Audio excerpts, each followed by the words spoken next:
Hello and welcome back to the AI in Business podcast brought to you by Raw Media.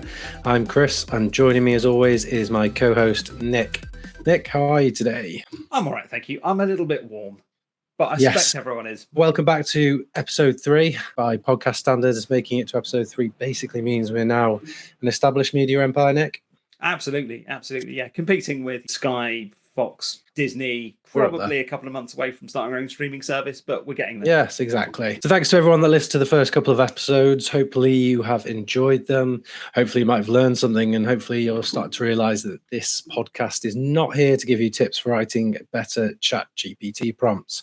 This is the podcast where we're trying to cut through the noise around AI in business, what's kind of changing, what's overhyped, what should leaders, technology teams, and people working in organizations actually be paying attention to, and most importantly, which robot has embarrassed itself this week.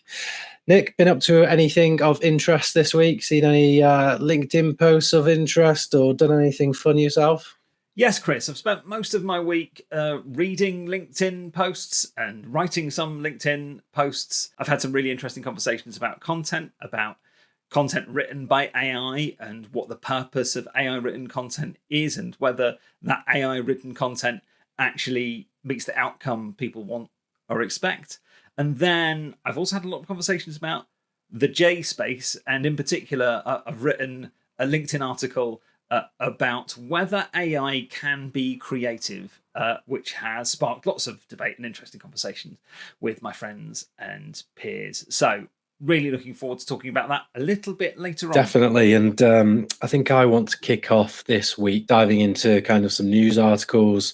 There's been a lot kind of going on this week. I think the big one for me was around Mark Zuckerberg. He's basically come out and said that AI agents are moving slower than expected. So he's reportedly told employees that progress on AI agent technology has been slower. I think it's really interesting for us because for the last year or so, AI agents have been kind of sold as the next big shift for businesses, for enterprise. So not just chatbots, not just assistants, but software that can actually go away, complete tasks, interact with systems, make decisions, and carry out work. Did you see this bit of news coming from Meta and Mark this week? I did. I felt like, was it last year? Maybe it was the year before. Zuckerberg was talking about, sort of fully autonomous digital employees. That has definitely not appeared.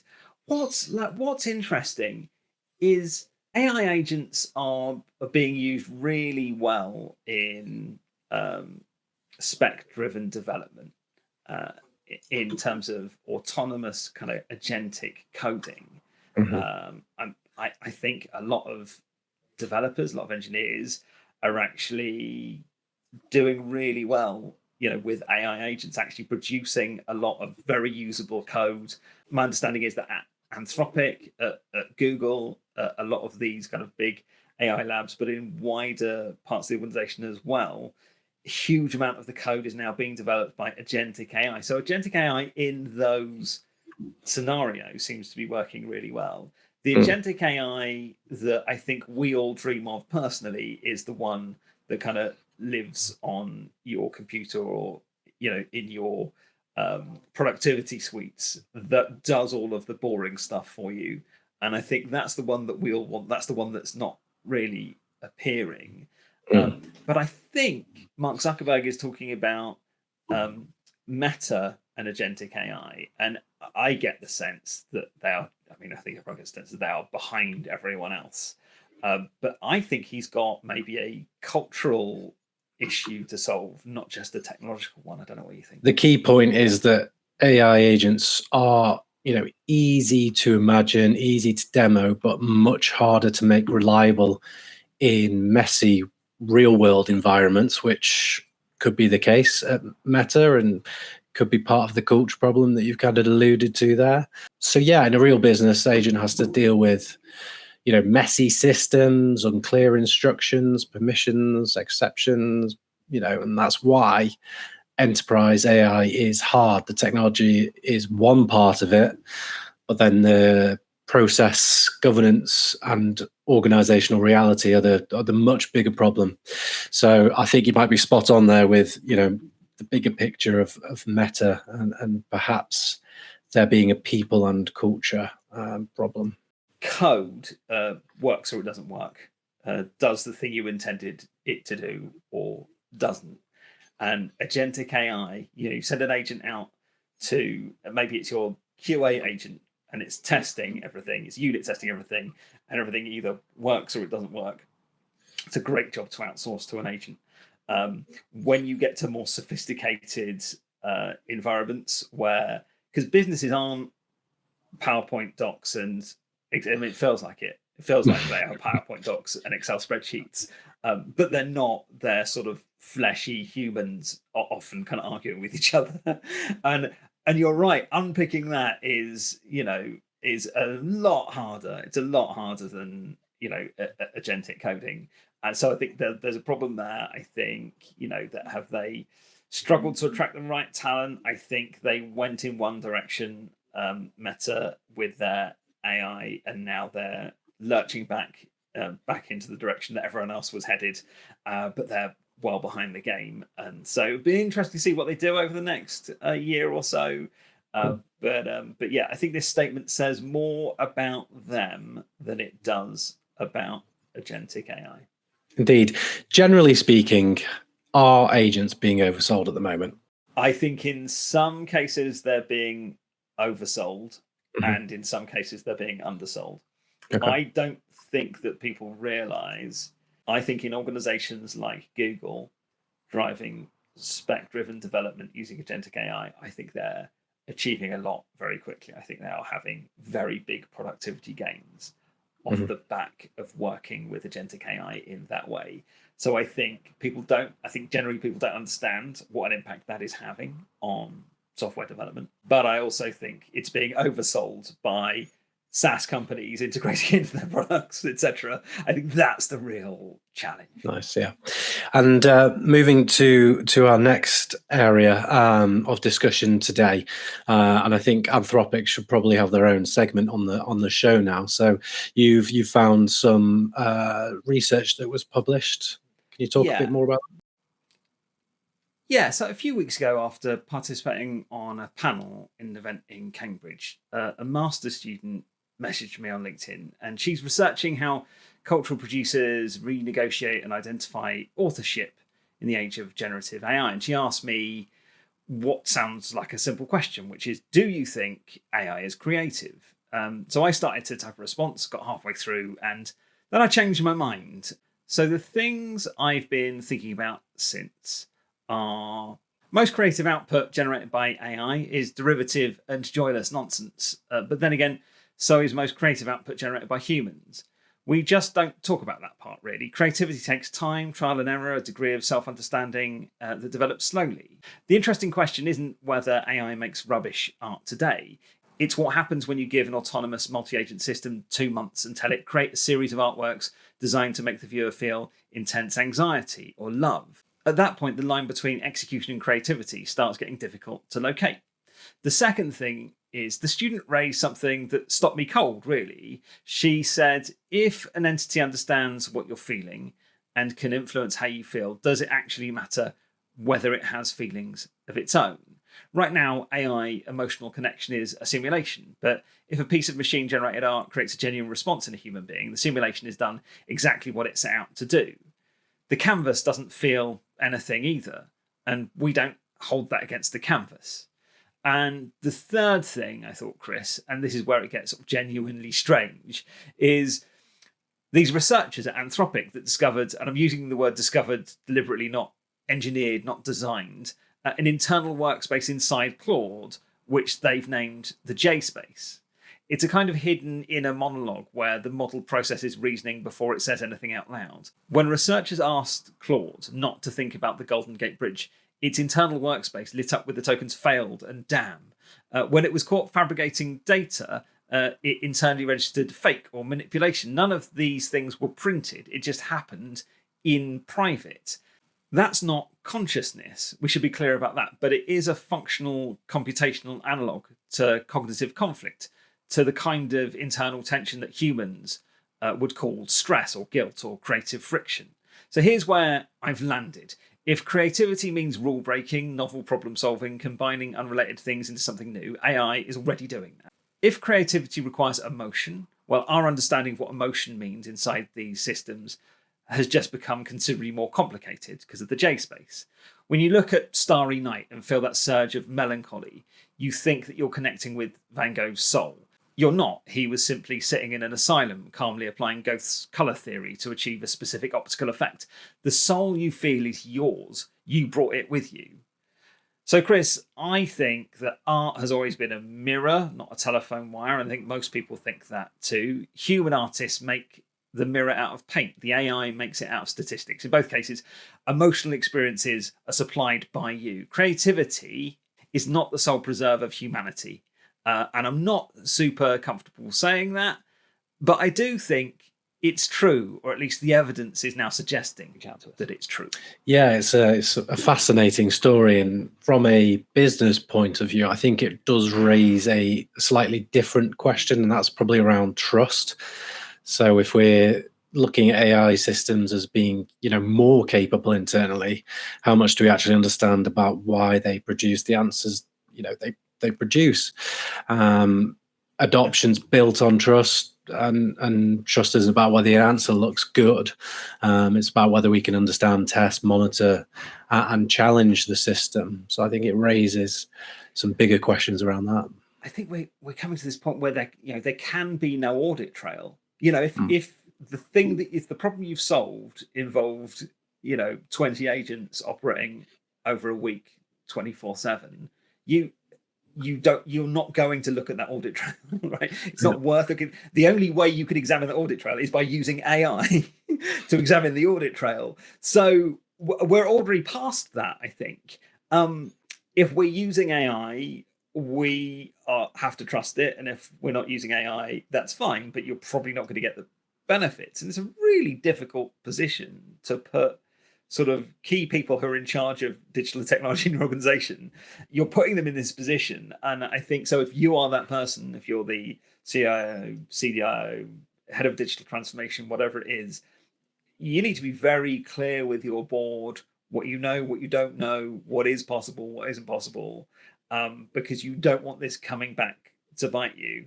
And if you're going to adopt agentic AI, this is what's going to happen. On to the next story this week, and another one of the technology big boys coming onto the headlines with Microsoft. They are launching their own AI deployment company called Microsoft Frontier Company. I think it's $2.5 billion backed by Microsoft. And I think this is one of probably the more important enterprise AI stories this week. It's outlining that the problem is no longer just access to AI tools, it's about implementation. Microsoft are effectively saying businesses don't just need Copilot licenses or access to models. They need help redesigning workflows, embedding AI, managing governance, and turning all this technology into actual business outcomes. Probably where you come in handy as well, Nick, at some point within that. So yeah, it's focusing on helping enterprise customers deploy AI at scale, based around forward deployed engineering, embedding technical experts into customer environments, and a big signal that enterprise AI is moving from buy the product to change the operating model. Thoughts on this one, Nick? Yeah, I think on one level, it's acknowledging that corporate clients are really struggling to effectively implement AI. In truth, I think it's probably also a sort of big confession about implementation failure, that the truth is that Microsoft have got all of these enterprise customers, but adoption of AI beyond sort of some Copilot trials has been low, and we talked about that last week. It's a grand strategic investment. That says a lot, and I don't think it's Microsoft's fault that necessarily the adoption hasn't been so great. There are some issues with Copilot maybe underperforming other offerings, but I think that people were more than willing to give Copilot a shot, and they probably still are, because it's very difficult to leave that Microsoft ecosystem. It's probably a cultural problem. And whether this investment and this kind of new organization will be able to effectively address the cultural problem, I think, remains to be seen. Yeah. I think the problem is selling AI into these companies is a bit like selling like a family a high-end coffee machine without, and then realizing they don't have running water and they don't really like coffee very much. In fact, most of the family take a dim view of the coffee CEO's personal politics, the environmental impact of coffee making, and the massive capital investment in coffee roasteries, resulting in giant roasteries popping up all over the place in everyone's backyards, consuming all of the water, skyrocketing utility bills, and increasing the noise and air pollution. Actually, I'm not sure if this is about coffee. I'm only slightly joking. I think, these enterprise customers have a lot of employees that have already adopted AI, but not necessarily Copilot, and they might be using other models in their kind of shadow IT operations. There are a bunch of people who would probably like to use AI, but don't know where to start. And there are a bunch of people who have a personal political problem with AI. All of those are very different problems and require very different solutions. So I just wonder whether this Microsoft initiative is going to be able to handle all of them. There is a wider problem, I think, in this kind of dislike of AI that I think every organization and every vendor probably faces. Well, that's it. And I think because the technology has moved so quickly, it's a confusing environment. You've got that many tools within the business for people to use now. It is about adoption. It is about people. It is about culture. And I think maybe in the next episode, we'll bring in a few more stories around the culture elements and focus on that and then in the next episode. But I think what's apparent here is selling AI tools is definitely the easy bit. It's the shiny new technology that all the organizations need to remain competitive. That's definitely the easy bit. But getting companies to actually use them and use them properly is the hard part. And I think what we might see is a lot of these AI companies also becoming consulting firms in a way as well, just to, and as an enablement to make that shift a little bit easier for organizations that are struggling, which is widespread.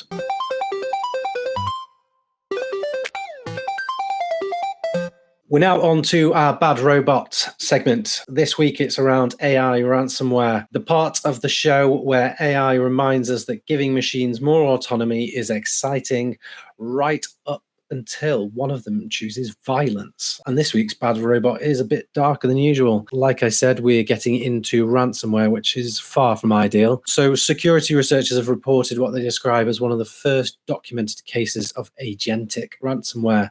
The case is known as Jade Puffer. The claim is that an AI agent helped drive a ransomware-style attack chain, including things like credential harvesting, identifying sensitive data, and creating a ransom note. There is some nuance here.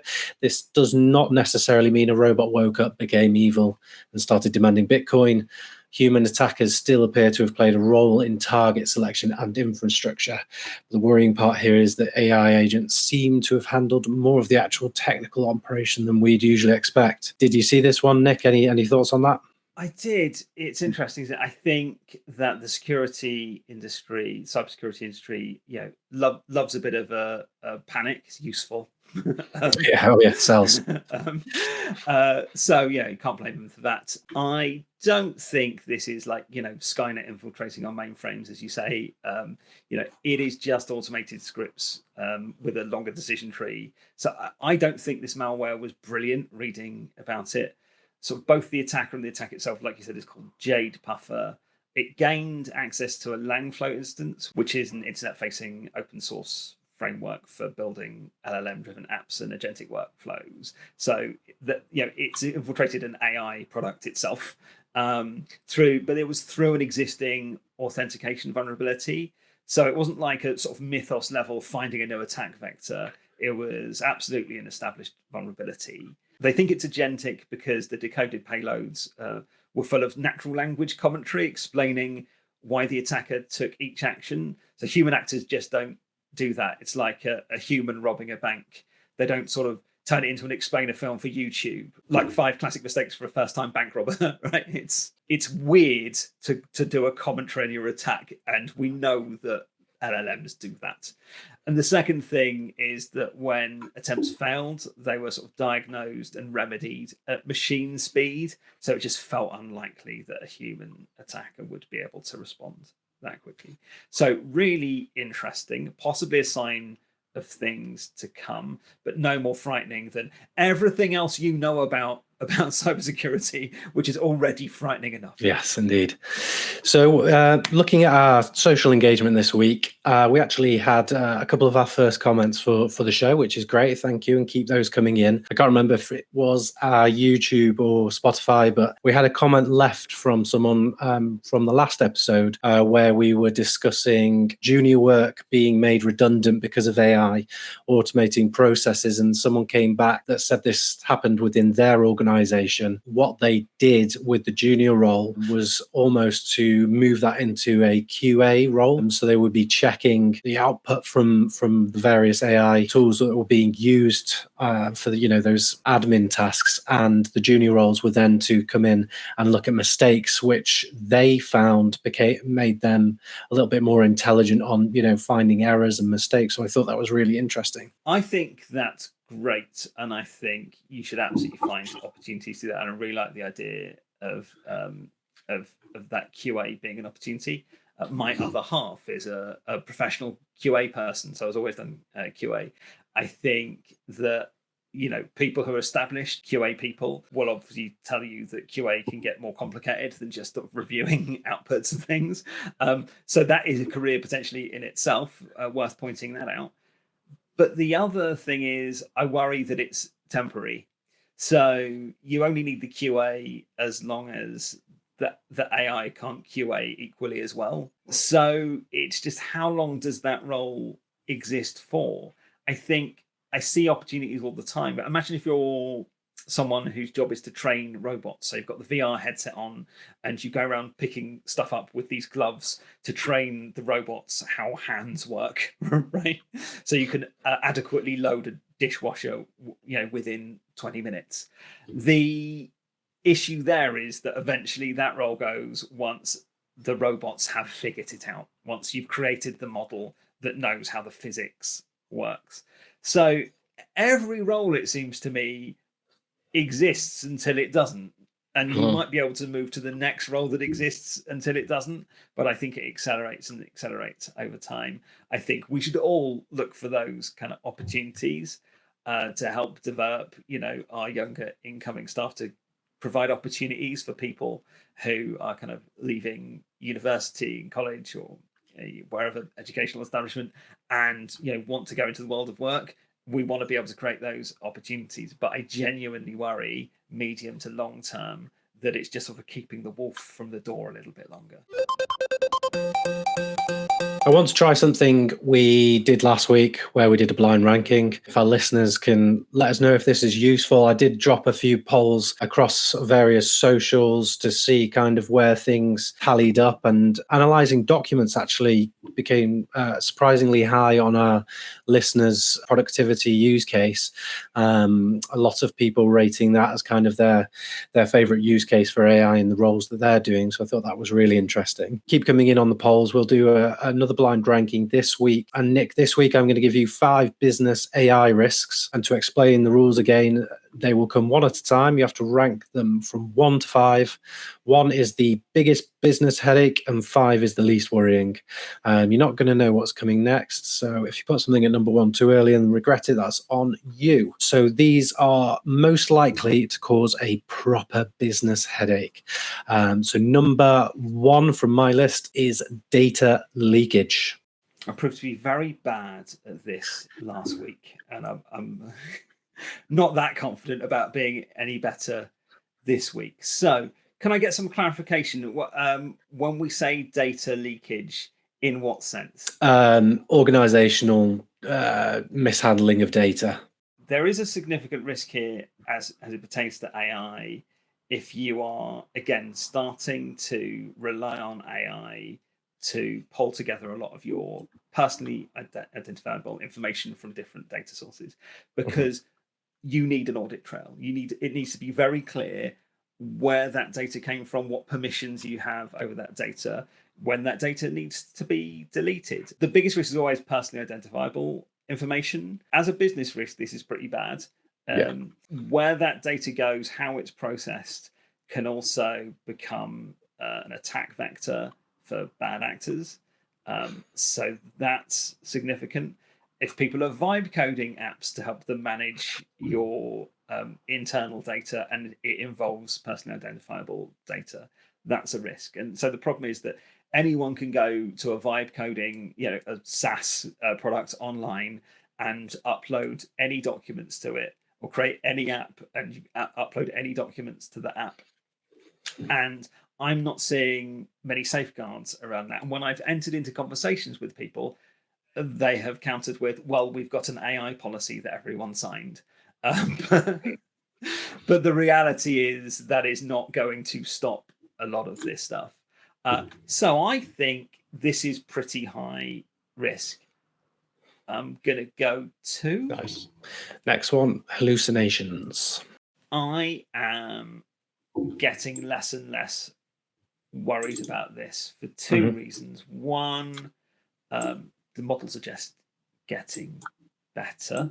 Two, if you're using it in the right way. So yes, if you ask a question of a sort of basic model through the chat interface, there's a chance that it might hallucinate. If you're building applications where you've got vector databases, you're forcing the model to cite real data, etc., you're building these applications well, then hallucinations become less and less of a problem. So depending on how you structure these things. And then, I also think people are getting better at using these models in a way where you're forcing them to consider the sort of details. So generally prompting is getting a lot better. Most people are prompting better. If as an organization, you are serious about using this technology, then you should be thinking very carefully about how to set up and orchestrate your models to ensure that they do not, or they very rarely hallucinate. And then finally, there should be a human on the loop. And we're saying human on the loop now, not in the loop. In the loop suggests that you're like one of the steps on the journey. On the loop suggests that you're looking at the whole thing. And you should be taking a human on the loop approach, which again should mean that you're catching hallucinations and you're modifying your products to ensure that they happen less and less often. They will happen, but I'm less worried. 5. I don't know what else you've got in store for me. Well, next up is shadow AI. 1, I think. It's kind of related to the data leakage thing. I think that is the biggest challenge right now. And like I said earlier, you've got a whole range of challenges in terms of the culture of your organizations right now. You will have the people who absolutely refuse to adopt AI, and then you'll have people who can't be bothered to wait for you and your policy and are just going to barrel in and start. And I think there's a massive risk there. Yeah. There was a Super Bowl advert for a well-known company who has a product that is, let's call it a vibe coding product. And in the ad, it was lots of delighted people in an office randomly vibe coding things, within seconds to solve all of their internal problems. And I promise you, if you're a CISO, that would have given you a heart attack. And, it's a Super Bowl advert. And it's basically saying to all of your employees, hey, go to this website and start vibe coding stuff. So genuinely terrifying. Yeah. So 1. Yeah, I think you nailed that one. Runaway costs is our next one. I think this is a 4.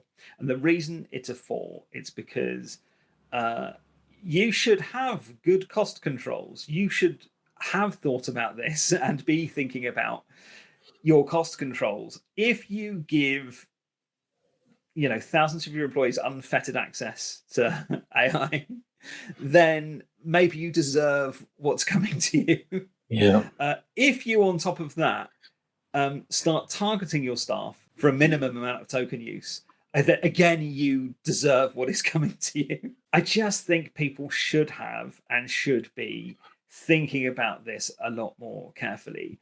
your use of AI, your deployment of AI should be targeted on clear outcomes you have defined, right? Not on the random creation of code, which is, I think, where a lot of organizations are. Maybe there was a good reason for it.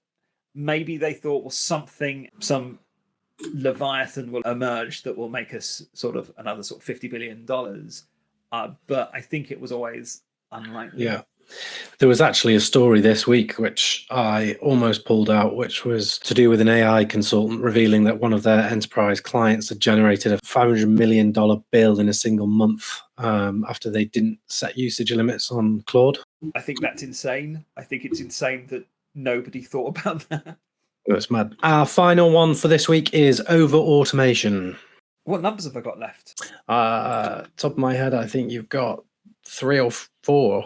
I think it's 3. 3, so yes. It's 3. Yes. I'm going to put this one in 3. Yes, nicely slotted in there. Over automation.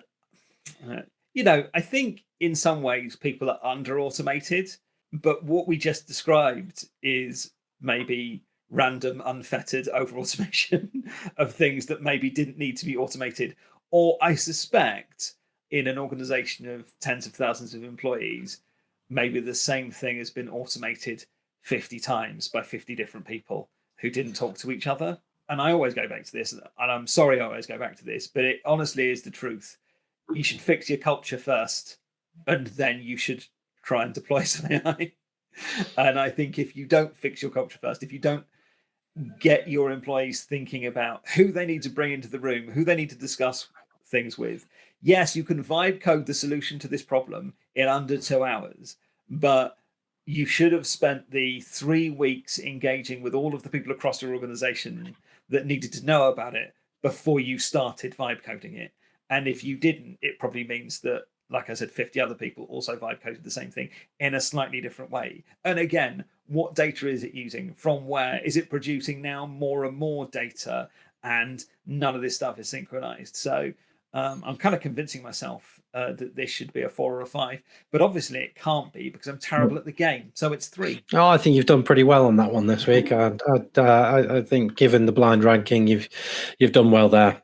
And that brings us to the end of episode 3. Today we've covered Meta reportedly finding AI agents harder than expected, Anthropic's JSpace research and what it means for trust and explainability, and Microsoft launching its own AI deployment company, and a little bit on AI ransomware from this week's Bad Robot. I think the big theme for me this week is that AI is hitting the real world, and the real world is messy. Agents are harder than demos suggest, and AI systems are becoming more complex internally, as Nick covered up with that Anthropic piece. If you enjoyed the episode, please follow or subscribe wherever you're listening. Do leave a comment. We will discuss those good comments that get left around on our various platforms.